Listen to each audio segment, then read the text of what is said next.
Reformasi Jilid 2. Tujuannya sama, menjatuhkan Pak Harto dulu, ini menjatuhkan Prabowo. Orang sudah mulai muak terhadap Prabowo untuk mulai menyusun pemerintahan transisi dan langkah-langkah apa yang akan kita lakukan di dalam rangka meminta Prabowo untuk mundur atau sekaligus menjatuhkan. Udah tidak ada pilihan lain lagi untuk menyelamatkan Republik. Ini rejim harus jatuh persis seperti yang kita pikirkan ketika reformasi Jilid 1 tahun ini, Mas.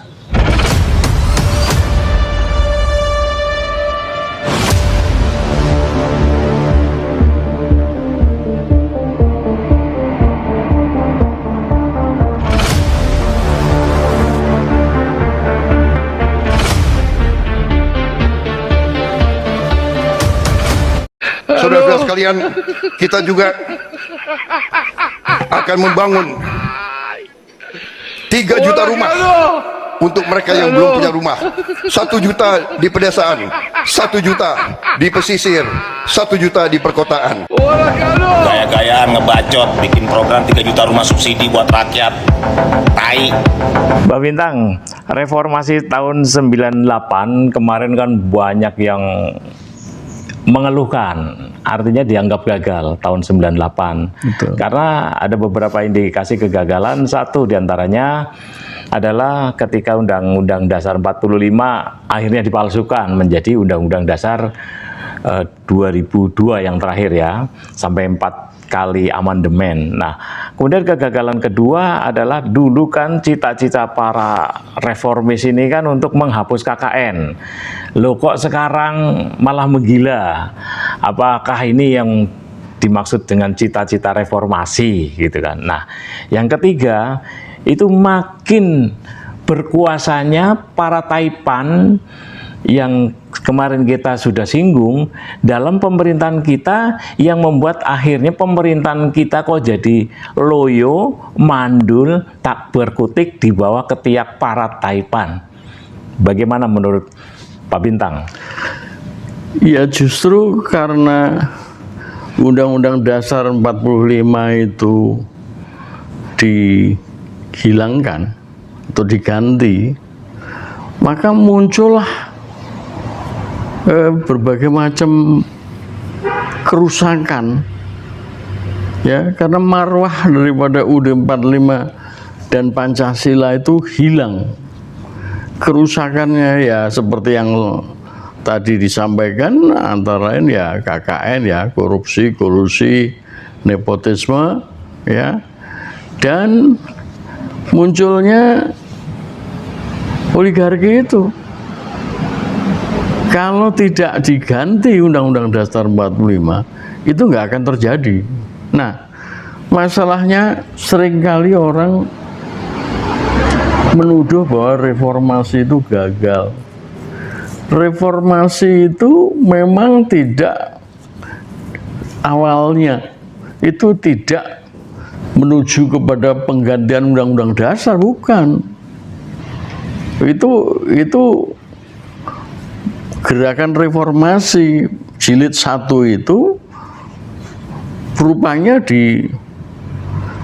ditunggangi, bahkan kalau saya katakan tuh ditusuk dari belakang oleh kelompoknya Amin Rais yang tidak terlepas dari dukungan asing. Dukungan asing mana memang dari sejak kemerdekaan sebetulnya sudah tidak suka dengan Undang-Undang Dasar 45 itu.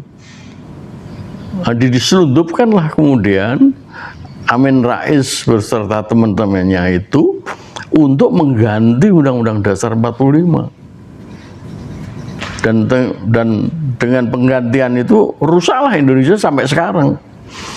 Jadi sebetulnya pikiran reformasi itu sudah lama, jauh hari sebelum 98 itu, ya. Awalnya itu kita melihat bahwa Soeharto telah menyeleweng dari Undang-Undang Dasar 45. Lalu muncullah gerakan petisi 50 yang dipimpin oleh Bang Ali Sadikin serta Pak Nasution, ya, dan pikiran mereka terutama adalah sekalipun mereka adalah orang-orang tentara, mereka tidak menginginkan dwi fungsi ABRI. Nah, kemudian ketika Pak Harto itu di Pekanbaru, ya, kemudian menggunakan jaket Golkar, ya, itu mereka merasa Pak Harto ini sudah menggolkarkan TNI. Jadi timbullah itu protes-protes dari Bang Ali dan lain-lain. Jadi itu tahun 90 itu, ya, jadi jauh hari sebelumnya itu sudah terjadi itu.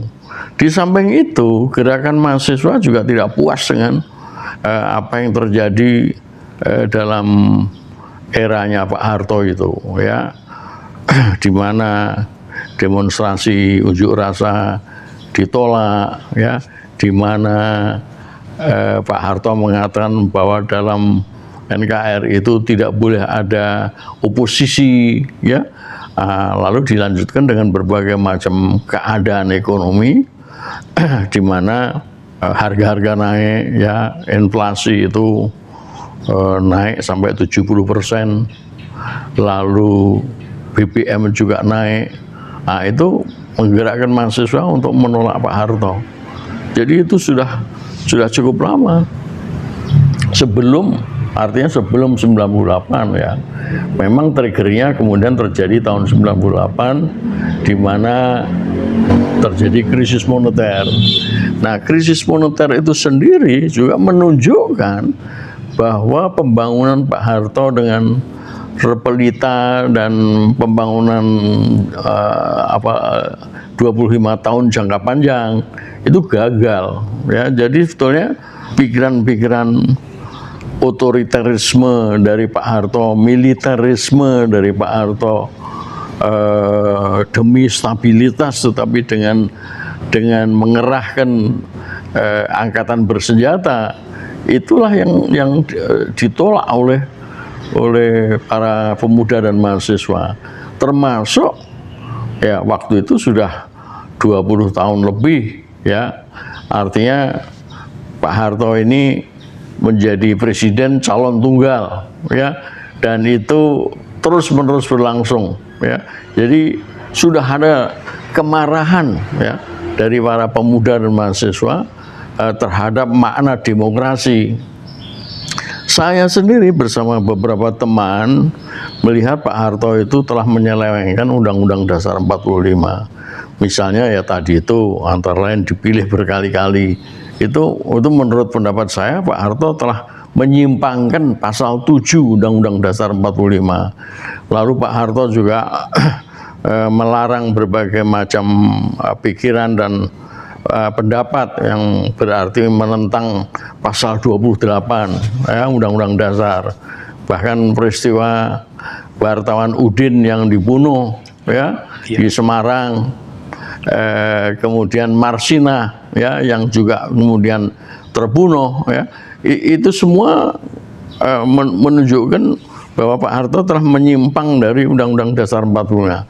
Yang sangat menarik dan perlu dicatat itu dan tidak banyak diketahui orang, itu adalah bahwa Pak Harto menyatakan tidak boleh ada undang-undang yang diuji materi, ya. Mahkamah Agung dilarang menguji undang-undang, ya.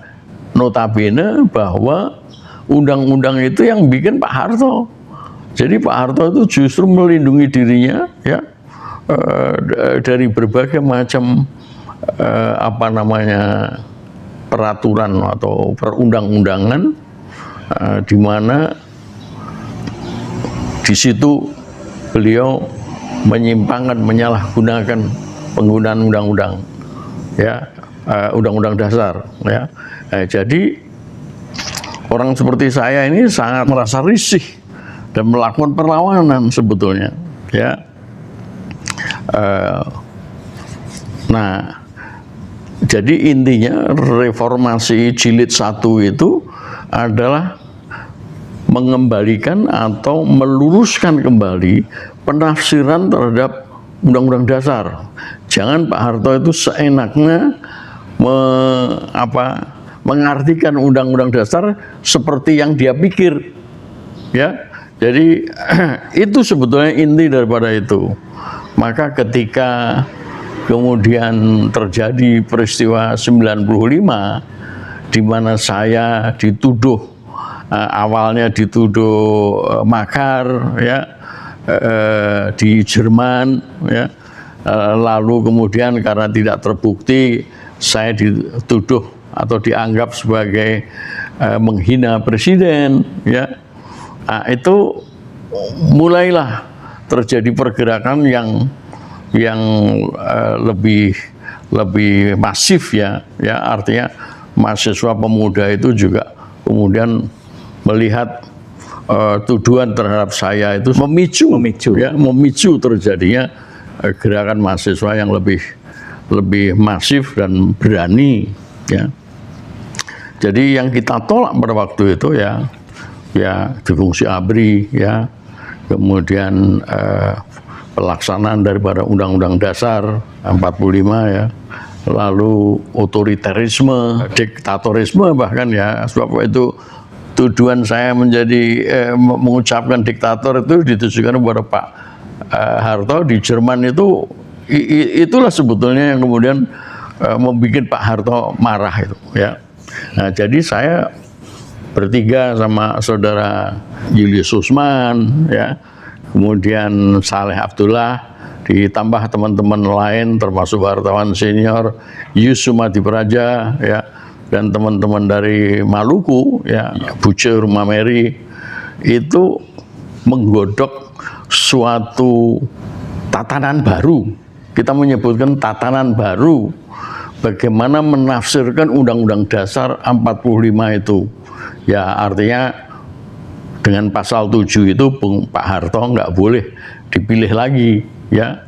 Kemudian ya soal difungsi ABRI, soal korupsi KKN, ya, itu merupakan bagian daripada tujuan dari reformasi jilid 1, ya. Tetapi meskipun kami tidak terang-terangan, ya, pada waktu itu sebetulnya Pak Harto sendiri yang melahirkan naga-naga Cina itu. Bahkan kita menyebut Pak Harto itu memelihara ayam-ayam petelur emas. Nah, telur emasnya itu ya larinya ke keluarga istana lah, ya. Nah, jangan dilupakan juga bahwa kita itu miris waktu itu dengan utang luar negeri. Loh, utang terus-menerus terjadi utang. Kemudian rupiah juga tidak stabil, ya. Dari 700 rupiah per dolar pada waktu tahun 70-an, ya, itu menjadi 2.200, 2.300 pada 97, ya, sebelum krisis moneter itu. Jadi di dalam perekonomian kita merasakan sekali, ya, terutama juga para mahasiswa dan pemuda, ya, ibu-ibu rumah tangga, ya, tentang kegagalan atau semakin meningkatnya kesulitan ekonomi, ya. Kita belum merasakan betul kegagalan, padahal kita juga merasakan ada swasembada pangan, ya. Tapi itulah kira-kira ketidakpuasan terhadap Soeharto itulah yang sebetulnya memicu apa yang kemudian disebut dengan reformasi jilid 1, ya. Nah, terjadilah kemudian krisis moneter. Nah, di dalam krisis moneter itu, menurut pendapat saya, dan saya kira semua orang sudah mulai tahu sekarang, ya, bahwa itu memang dibikin oleh Amerika Serikat, ya. Gampangannya itu dibikin sedemikian rupa sehingga dolar-dolar yang ada di Indonesia itu lari ke luar negeri, sehingga kekurangan dolar mengakibatkan harga dolar naik. Nah, tujuan mereka terutama adalah menjatuhkan Pak Harto. Kenapa mereka juga ingin menjatuhkan Pak Harto? Karena kegagalan di Timur Timur. 23 tahun perang Timur Timur, Pak Harto nggak bisa menyelesaikan. Padahal sebetulnya yang menyuruh Pak Harto melakukan invasi ke Timur Timur itu adalah Amerika sendiri.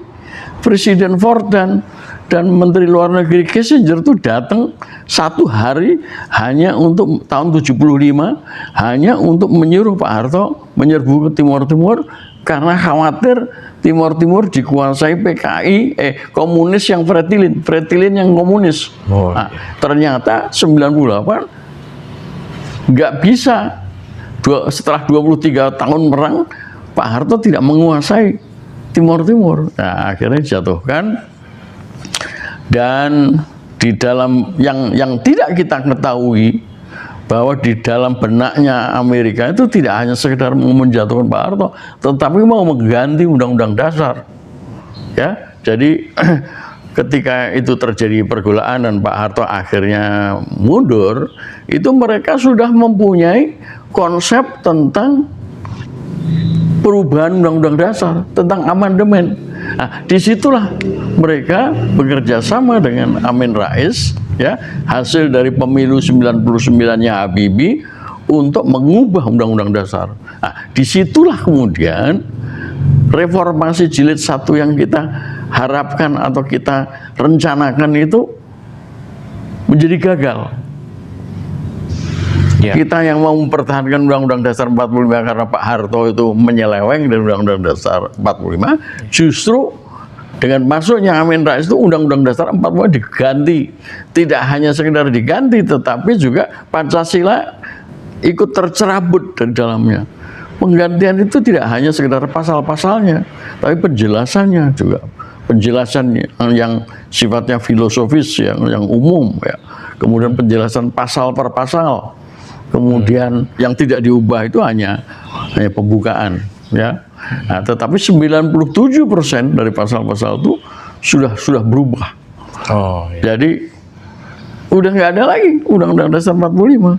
Yeah. Kita yang semula mau menyelamatkan UUD 45 asli dari penyelewengan Pak Harto malah berubah. Nah, disitulah kita menganggap bahwa Amin Rais dan kawan-kawannya, ya kawan-kawan aktivis juga sebetulnya, Iya. ya, itu mengaborsi pikiran kita dalam reformasi jilid 1. Iya. Nah, terjadilah kemudian berbagai macam kerusakan, ya, bahwa dengan adanya kedaulatan rakyat sudah tidak lagi di tangan rakyat, tetapi di tangan partai-partai, ya muncullah kemudian boneka-boneka. Iya. Nah, itu memang terjadi itu di dunia, ya, di mana Indonesia justru merupakan kelinci percobaan. Setelah Indonesia tahun 98-99 dimunculkan boneka-boneka, ya, dengan mengganti Undang-Undang Dasar tadi. Bonekanya memang muncul kemudian 2004 ketika SBY naik, ya. Ya, itu tahun 98 sampai 2000. Tetapi tahun 2001 dengan kesuksesan merusak Indonesia dengan mencabut Undang-Undang Dasar 45 itu terjadi di Afghanistan 2001. 2003 terjadi di Irak. 2010 2009 mungkin, ya, atau 2008 di Mesir. 2010 di Libya, ya. Nah, 2011 dimulai di Suriah, tetapi baru 11 tahun kemudian, ya, Bashar Assad kemudian baru tumbang. Nah, sebelumnya itu Afghanistan sudah tumbang, Saddam Hussein tumbang, si Gaddafi juga tumbang, ya. Jadi Indonesia itu merupakan kelinci percobaan dari Amerika dan sekutu-sekutu baratnya, ya, untuk menumbangkan rejim yang dianggapnya diktator, melawan HAM dan lain-lain, ya, dari negara-negara mayoritas Islam.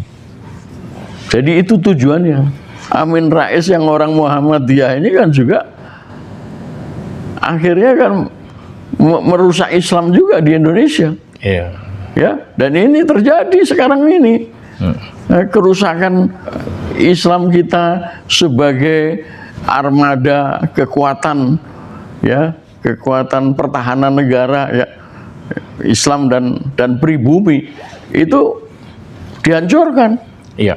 Dan sekarang terjadi itu. Iya. Nah, oleh karena itu, ya, selain muncul SBY yang memang diplot, ya, diplot sebagai boneka, lalu Jokowi, ya, lalu Prabowo. Prabowo sekarang sudah disebut sebagai antek asing, Iya. ya kan?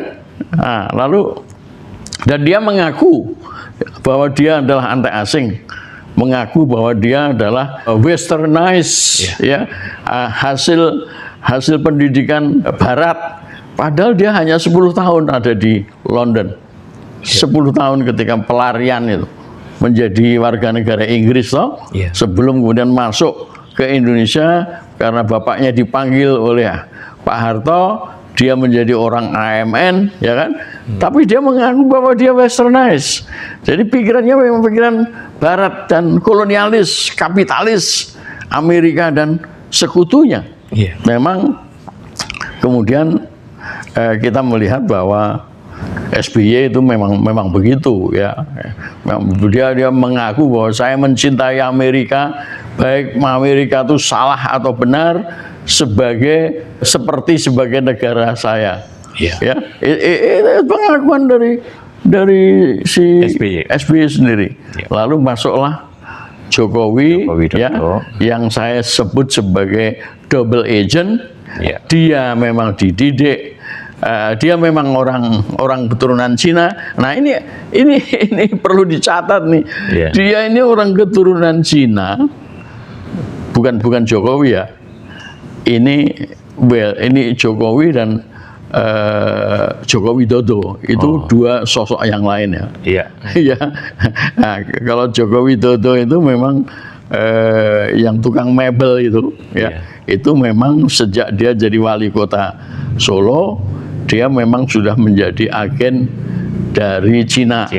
Tetapi kemudian Amerika nimbrung, ya, dengan berbagai macam alasan lah untuk mencegah Abu Bakar Ba'asyir bergerak, ya kan, lalu diangkat jadi gubernur, diangkat jadi presiden. Nah, itu campur tangan Amerika maupun Cina, ya. Nah, kita nggak tahu persis nanti, ya, akhirnya, tetapi bisa disimpulkan bahwa Joko Widodo yang dinyatakan lulus sarjana kehutanan UGM itu tidak sama dengan Joko Widodo yang presiden. Jokowi yang presiden. Ya. Awal itu nanti akan muncul itu di Solo, Pengadilan Negeri Solo, ya, Surakarta, ya. Nah, ini memang hebat. Tetapi yang jelas, kerusakan yang sekarang ini sudah menimbulkan perlunya reformasi jilid 2. Untuk mengawalinya bagaimana nih? Kalau misalkan dulu kan ada penyebabnya, ada Grindaisen-nya. Ya sama. Di bawah Pak Harto juga terjadi diktatorisme, terjadi militerisme, terjadi kegagalan dalam pembangunan, ya, terjadi Dwi Fungsi ABRI. Sekarang begitu juga. Malah lebih parah. Ya, yang sangat parah itu adalah di perekonomian. Ya. Di satu pihak ada kelompok yang sangat kaya raya, yaitu DPR, MPR, dan kabinet, terutama, ya, kalau kita mau bicara soal pribumi, ya.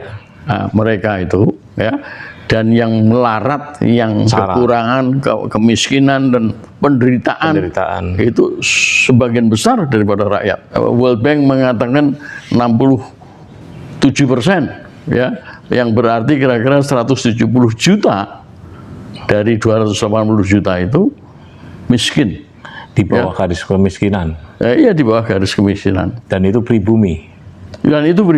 Ya. Nah, kalau dulu konglomeratnya masih sedikit, zamannya Pak Harto, ya, Lim Siu Lyong, ya, kemudian ada Samsul Nur Salim, James Riyadi, ada James Riyadi, ada si siapa itu Eka Cipta, keluarga Lim Bian Kun, Lim Bian Ki, ya kan, Prayogo Pangestu, Prayogo. ya kan. Sekarang ini udah 50 besar terkaya Indonesia itu ada, Iya. ya, bahkan membuat kerusakan yang luar biasa di sektor kehutanan, di sektor pertanian, di sektor pertambangan, ya. Nah, ini sudah menjadi oligarki, ya. Oligarki itu adalah suatu kelompok penguasa, ya, yang terdiri dari beberapa atau banyak orang, ya. Cina itu juga, Iya. ya kan. Nah, kalau dulu Cina-Cinanya masih sedikit, sekarang Cinanya udah mau bikin negara dalam negara bahkan. Sudah ya kan? bergerombol. Betul. Nah, lalu tentu saja juga mulai dari Agustus kemarin, ya, unjuk rasa awal Agustus itu ternyata dikerahkan polisi dan tentara, ya, sampai kemudian terjadi peristiwa meninggal, ya, 10 orang itu minimal meninggal, dan kemudian ada 1000-an orang yang ditangkap. Nah, sebagian dari mereka sudah diadili hari Jumat kemarin. Nah, ini lucu juga itu, ya. Hari Jumat biasanya nggak ada sidang. Ini ternyata sidang tuntutan tuh terjadi pada hari Jumat, dan itu peristiwa awal Agustus, ya, yang mirip dengan peristiwa katakanlah Semanggi 1, Semanggi 2, ya. Ada 18 orang yang meninggal, ya. Lalu Trisakti juga mati 4 orang, ya, mahasiswa. Apalagi penculian, ya, pembunuhan, bahkan orang hilang, ya. Itu terjadi pada zaman Pak Harto. Ini polisi dan tentara mulai dikerahkan. Bahkan tanggal 31 Agustus kemarin, ya, setelah peristiwa kerusuhan itu, ya. Kerusuhan itu, ya, kerusuhan awal Agustus itu, ya.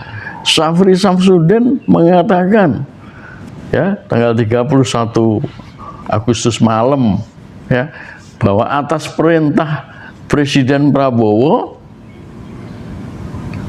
akan melakukan menggunakan kekuatan, ya, bersenjata, ya, untuk melawan gerakan-gerakan pemuda dan mahasiswa seperti unjuk rasa dan lain sebagainya. Di situ dihadirkan tidak saja Kapolri, tetapi juga Panglima TNI plus Panglima Angkatan Darat, Laut, dan Udara, ditambah dengan Menteri Dalam Negeri serta BIN, ya, Badan Intelijen. Nah, ini menunjukkan pada saya bahwa ini sudah terjadi itu militerisme modelnya Pak Harto, ya kan. Oleh karena itu, menurut pendapat saya, gerakan yang menentang pemerintah itu sudah terjadi. Dan itulah yang namanya reformasi jilid 2. Ya, tujuannya sama, menjatuhkan Pak Harto dulu, ini menjatuhkan Prabowo. Orang sudah mulai muak terhadap Prabowo, orang sudah mulai tidak hormat kepada Prabowo, bahkan sudah menuduh Prabowo sebagai antek asing. Ya, berbagai macam programnya itu sudah nggak masuk akal, termasuk MBG, termasuk Koperasi Merah Putih yang katanya mau menutup Alfamart dan Indomart, ya, lalu Danantara yang sampai hari ini juga tidak ada hasilnya, kesejahteraan rakyat juga tidak meningkat, lapangan kerja habis, ya. Janji-janji muluknya itu sebetulnya adalah bagian dari apa yang kemarin saya sebut sebagai megalomaniak. Megalomaniak itu adalah kelainan jiwa. Nah, lalu muncullah berbagai macam tindakan macam psikopat itu. Jadi psychological disorder, Oh, Ya, jadi iya. disorder itu penyimpangan, terjadi penyimpangan dalam cara berpikir ya, psikologis ya, di mana orang ya yang terkena penyakit itu mempunyai harapan-harapan yang di luar kemampuannya. Nah, itulah yang terjadi pada Prabowo ketika dia pidato itu kan, wow, kok Indonesia emas, kemudian macam-macam lah ya. Semua adalah untuk rakyat, saya bekerja demi rakyat ya. Tetapi kemampuannya nggak ada. Artinya apa? Ya kabinetnya yang sudah 100 orang, berapa? 100 orang ya? 100 orangan ya, ditambah Menteri Keuangan yang sudah diganti tetapi sama aja ya, Purbaya, nggak beda sama Sri Mulyani. Lalu macam-macam lah ya. Ada keponakannya yang kemudian menjadi deputi Bank Indonesia ya, dan segala macam orang-orang busuk ya, koruptor ya, itu masuk di situ yang saya sebut sebagai Dracula dan hantu-hantu hidup, apa namanya, The Walking Dead ya. itu ada di situ, itu udah rusak ya. Udah rusak, orang sudah nggak percaya lagi. Mirip sekali sudah dengan zamannya Pak Harto di mana orang muak. Iya, termasuk itu bergabungnya Taipan untuk ngopi bareng setiap saat. Oh iyalah, di ya. istana. Betul. Ya itu yang tadi saya katakan, tidak hanya sekedar kabinetnya yang rusak, parlemen atau DPR, MPR juga sudah rusak seperti itu, dijejeli dengan uang ya yang tidak masuk akal lah. Bandingkan saya hanya digaji 1 juta waktu jadi anggota DPR, sekarang itu mereka miliaran. Ya kan? Jadi reformasi jilid 2 ini sudah berjalan. Apakah sudah dibentuk meskipun dalam konsep yaitu pemerintahan sementara? Nah, begini, Atau transisi?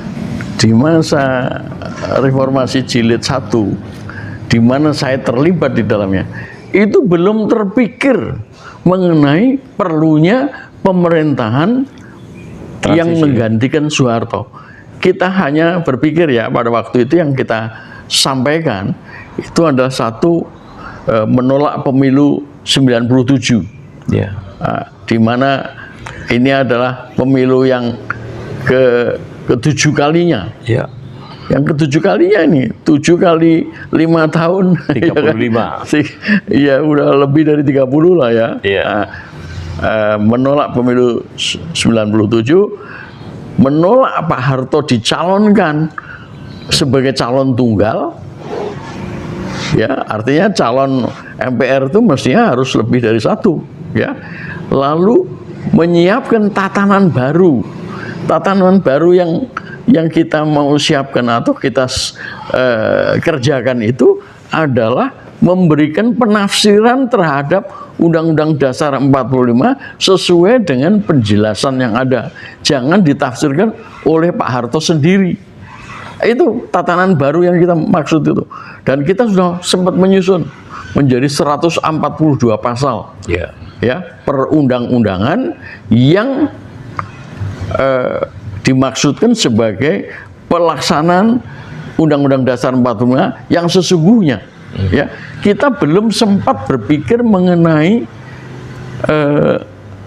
pemerintahan baru pasca Soeharto, selain mengatakan bahwa MPR perlu memilih dari beberapa calon. Enggak, sama sekali kita nggak mikir. Nah, sekarang ini, dan maksud saya itu kesalahan kita pada waktu itu, ya, kesalahan kita pada reformasi jilid 1 itu. Nah, sekarang ini menghadapi reformasi jilid 2, kita sudah perlu menyusun, ya, sebutlah panitia persiapan pembentukan pemerintah transisi. Kenapa pemerintah transisi? Bukan pemerintah baru ya. Nah, kalau pemerintah baru itu kan kita harus kembali ke UUD 45 dan kemudian diganti. MPR-nya memilih presiden baru. Nah, lalu terjadilah itu pemerintahan baru. Nah, kita sedang menuju ke arah situ, yaitu dengan membentuk persiapan pembentukan pemerintah transisi. Iya. Nah, maksudnya adalah mendorong supaya Prabowo mundur atau dijatuhkan, lalu mendorong agar MPR ini kembali ke UUD 45. Nah, itu jadi ada dua tujuan. Tapi tujuan utamanya adalah menyelamatkan Republik. Iya. Menyelamatkan Republik. Bahwa kemudian di situ ada pikiran-pikiran merebut kembali Undang-Undang Dasar, merebut kembali kedaulatan rakyat, itu adalah bagian daripada itu. Jadi sebetulnya apa yang disampaikan oleh Pak Sunarko dan pikiran reformasi jilid 2 itu satu kesatuan yang tidak bisa dipisahkan. Ya, apakah dengan demikian GMKR sudah harus merumuskan seperti pemikiran Pak? Saya kira orang-orang seperti saya dan teman-teman saya dan lain-lain itu harus bersepakat bersama-sama dengan FPP TNI itu untuk mulai menyusun pemerintahan transisi ini, dan langkah-langkah apa yang akan kita lakukan di dalam rangka meminta Prabowo untuk mundur atau sekaligus menjatuhkan. Udah tidak ada pilihan lain lagi untuk menyelamatkan Republik. Ini rejim harus jatuh, persis seperti yang kita pikirkan ketika reformasi jilid 1, di mana mau tidak mau setelah 7 kali Indonesia dibohongi, rakyat Indonesia dibohongi dengan pemilu-pemilu ala Soeharto, ya, terpilih lagi, ya. Tujuannya adalah menjatuhkan Soeharto. Ini juga begitu. Yeah. Hanya bobotnya mungkin ya. Kalau Pak Harto itu waras, tetapi menyimpang, ya, dari perundang-undangan, dari konstitusi. Ini orangnya nggak waras. Semuanya ya. Prabowo ini nggak waras. Iya. Ya, kalau pemimpinnya nggak waras, pilihannya dalam DPR, MPR, pilihannya dalam kabinet, ya nggak waras. Ya, artinya sejak reformasi dari mulai Abdurrahman Wahid, Megawati, SBY, itu malah saya sebut sebagai presiden transisi juga. Oh, transisi ya. Ya, tetapi transisi antara Undang-Undang Dasar 45 yang dilaksanakan oleh Soeharto dengan Undang-Undang Dasar palsu yang diciptakan oleh Amin Rais dan kawan-kawannya. Iya. Nah, kalau kembali ke soal kapan ini endingnya, rakyat kan tadi sudah muak sebetulnya melihat. Tahun ini, Mas. Tahun ini ya. Tahun ini sudah. Kalau tidak tahun ini, Indonesia udah hilang. Itu kerusakan sudah terjadi di mana-mana, dan kekuatan-kekuatan asing itu sudah mengepung Indonesia. Anda bisa bayangkan ya, Purbaya nggak bisa apa-apa, ya. Ekonomi akan kolaps, ya. Kolapsnya itu memang tidak berarti bahwa kemudian semua runtuh dan semua menjadi melarat, ya. Tetapi bahwa utang kita membengkak sangat besar, ya, demi mempertahankan 17.000. Ya. Nah, itu utang itu sudah nggak karuan itu. Bagaimana cara membayarnya gitu, ya. Bisa saja ya, kalau rejim ini memang kemudian berubah, kita tidak mengakui utang-utang itu.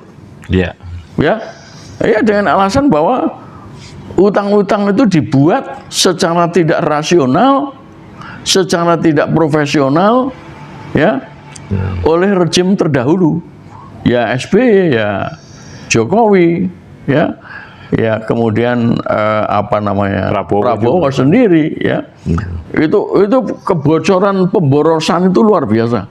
Bayangkan, Mas, 330 triliun untuk MBG, ya, makan bergizi. Makan apa tuh? Makan tidak bergizi. Iya. Yang ternyata menjadi bancaan dari banyak orang, Iya. di mana target gizinya itu juga tidak jelas, ya kan?